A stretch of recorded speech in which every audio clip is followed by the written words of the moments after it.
Hey there, my fellow intellectuals. My name is Kyle, and today I want to talk about circular velocity and black holes.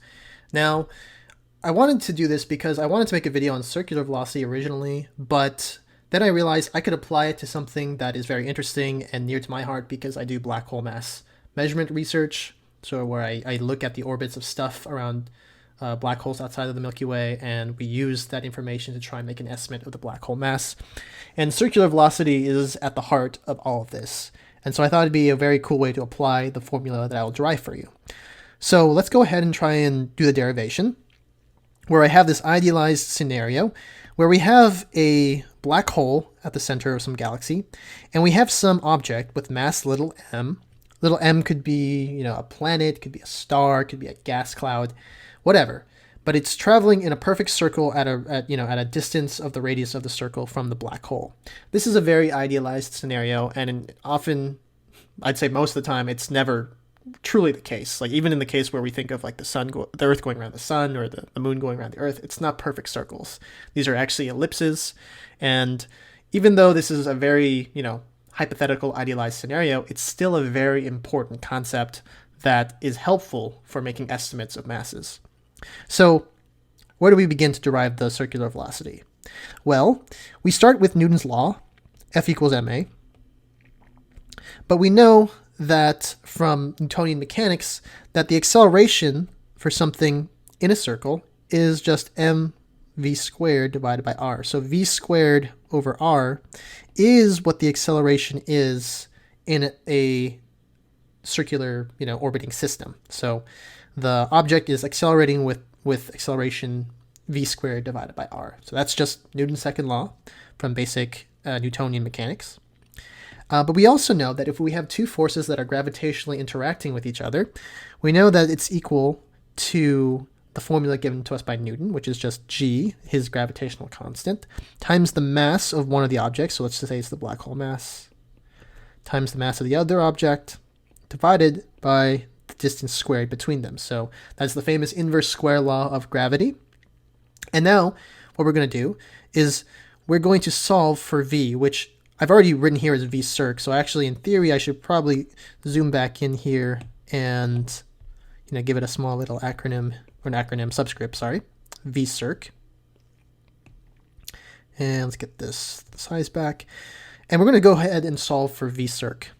So the circular velocity is, well, let's go ahead and just solve for it. So let's say mv squared circ over r, that's equal to g bh m r squared. We're going to go ahead and just cancel a factor of r from both sides. So there's still a factor of r to the 1 here. That does not look like an r, looks like a v. And then we notice we can cancel both m's, little m's.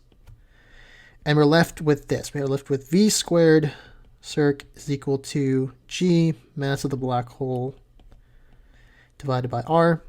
And then we can just take the square root of both sides.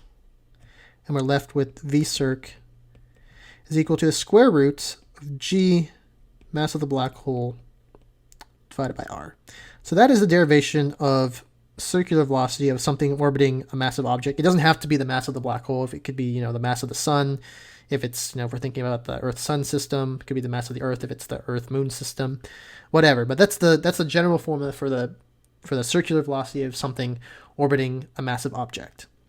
Now, this is a very, very idealized scenario where we're assuming there's nothing else in this universe, that there's no other masses, or that the mass isn't just concentrated at the center like a point source, but it's spread out like a bunch of masses that are discrete and spread out from each other. So remember, this is a very, very idealized scenario, but we're going to show you, or I'm going to show you, that even in this idealized case, it's still very useful and can be used. So okay, we're gonna work with this, and now we're going to apply it to the scenario of the black hole at the Milky Way black hole at the center of the Milky Way. Sorry, I couldn't even speak there for a second. So the black hole at the center of the Milky Way is known as Sagittarius A star, has been observed by different groups throughout the years.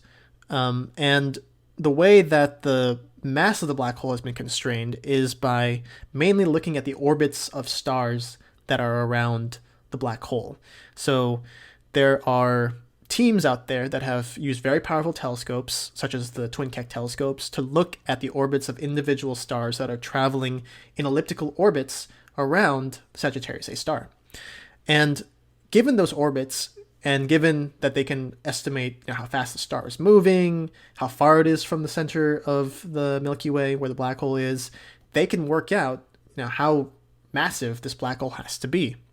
And we're going to show you how even this simple formula, this simple circular velocity formula, provides a not terrible estimate of the enclosed mass at the given radii. And let's just look at the data we have here. So I've actually taken here from the Wikipedia page that one of these teams, led by Reinhard Genzel, the other team is led by Andrea Ghez, they've recorded S2 to have a velocity of about 7,650 kilometers per second, which is about 2.55% the speed of light. And that was leading up to the pericenter approach at about 120 AU. So pericenter, for those of you who are not aware, is that if you have an elliptical orbit, so let's draw an ellipse here, then if you have something that is orbiting another object in an ellipse, the thing that it's orbiting around, or like the black hole in this case, is at one of the foci, I've never learned how to pronounce that word. I think it's foci. Foci. And then there's just nothing at the other foci. And then there's these 2 points where you have, this is the point of closest approach, which is called pericenter. So this is, I'll label this as P. And then the point of farthest approach on the other side of the ellipse, which we can call this distance, I don't want to say A because that's the semi-major axis, but let's say it's ap. So that's apicenter. So they measured that the black hole, they measured that the star S02 was moving at about 7,000 plus kilometers per second at the near the pericenter approach. So let's do this. Let's do a very idealized scenario and ignore so many key things and just apply the simple circular velocity formula. And you might think that's crazy. Like, why would we do that? Well, sometimes you just don't really have any other idea. Sometimes you can't know the shape of the ellipse, inclination of the orbit, stuff like that. Like you just don't have a lot of information. So if you know roughly at one point what a distance is between the two objects and a velocity at that point, it's not a terrible idea to try to use the circular velocity formula. So let's just do this. Let's imagine a very hypothetical scenario where we just draw a circle with the radius of the pericenter approach. Okay, so that's actually not terrible. So we're going to imagine that S02, forget that it has an elliptical orbit, forget that it's highly eccentric, forget the fact that there is possible general relativistic effects happening at the pericenter approach. Forget all of that. Just imagine that it's in a circle with the pericenter distance p, and it's orbiting at that speed of about 7,650 kilometers per second. And because of this formula we've derived up here, because we know what the circular velocity is and we know the distance that it's orbiting to the black hole, we can invert this formula, right? We can invert this entire formula to have just the mass on one side. So let's invert it again. So if you invert this formula like this, you get the black hole mass. So let's just try that. Let us just try and see what happens when we apply this formula.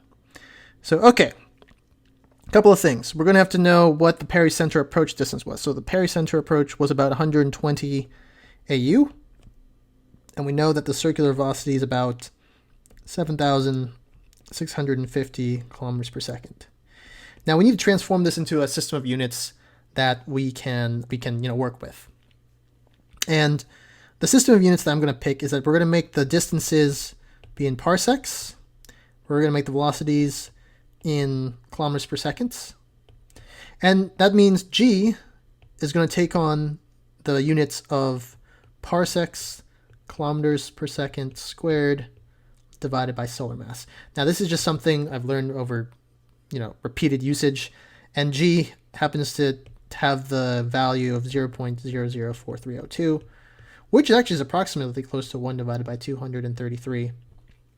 So given all this information, if we use these units, then the units of masses in our system is going to be measured in terms of the mass of the sun, also known as solar masses. I'm going to convert all of these quantities into these units so we can figure out what the mass of the black hole is in solar masses. Now, for reference, the accepted black hole mass for Sagittarius A star, so Sagittarius A star, is approximately, I believe, 4.1 times 10 to the 6 solar masses, and I think there's a scatter about plus or minus 0.6 or something like that. So that is what the accepted value is. Let's see how good this circular velocity approach is going to be. So let's go ahead and apply the formula. Let me just look at it again. So it's RV circ squared over G.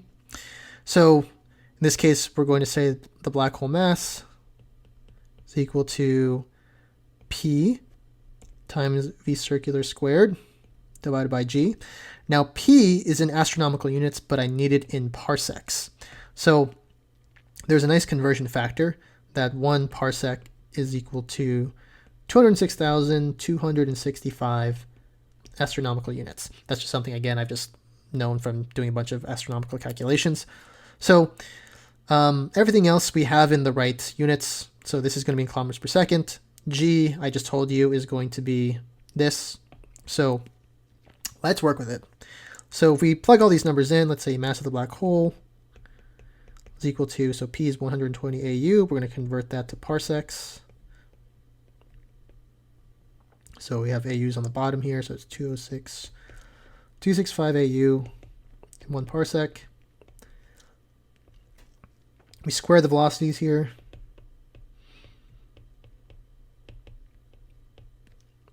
Then we divide by G.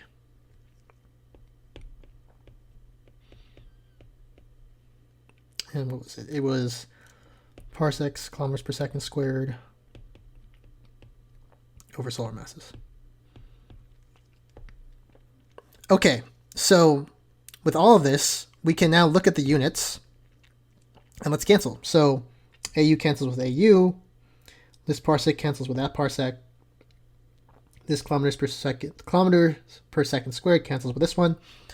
We're left with 1 over solar masses, which is just solar masses. So if we plug this into a calculator, which I have right here, we can work this out. So this is 120 divided by 265 times this squared divided by 0.004302. And if you plug all these numbers in, you get a black hole mass of about 7.91 times 10 to the 6 solar masses. Which, if you compare that to the accepted value, let me just cut that down here and bring it down. Compare that to the accepted value of about 4.1 times 10 to the 6. Yeah, that's about a factor of 2 off.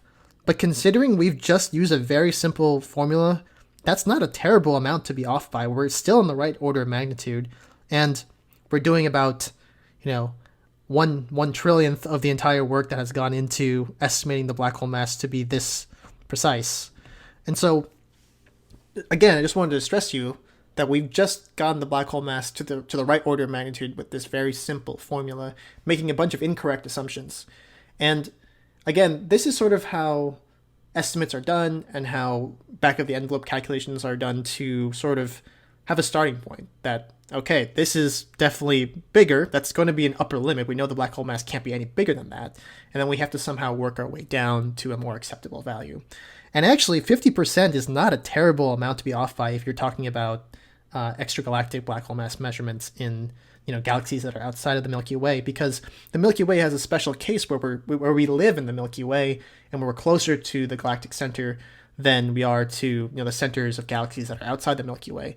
And so our telescopes don't have the same kind of resolving power. They can't see individual orbits of stars at extragalactic distances. And so we have to resort to other methods, and still the circular velocity approximation is very good for systems that display clear rotation. So I hope that this convinced you that the circular velocity formula is a pretty powerful tool. So again, hope you enjoyed this video. Like, comment, and subscribe, and stay tuned for more videos like this where I try and do some problems that have really cool applications. So thanks for watching, guys.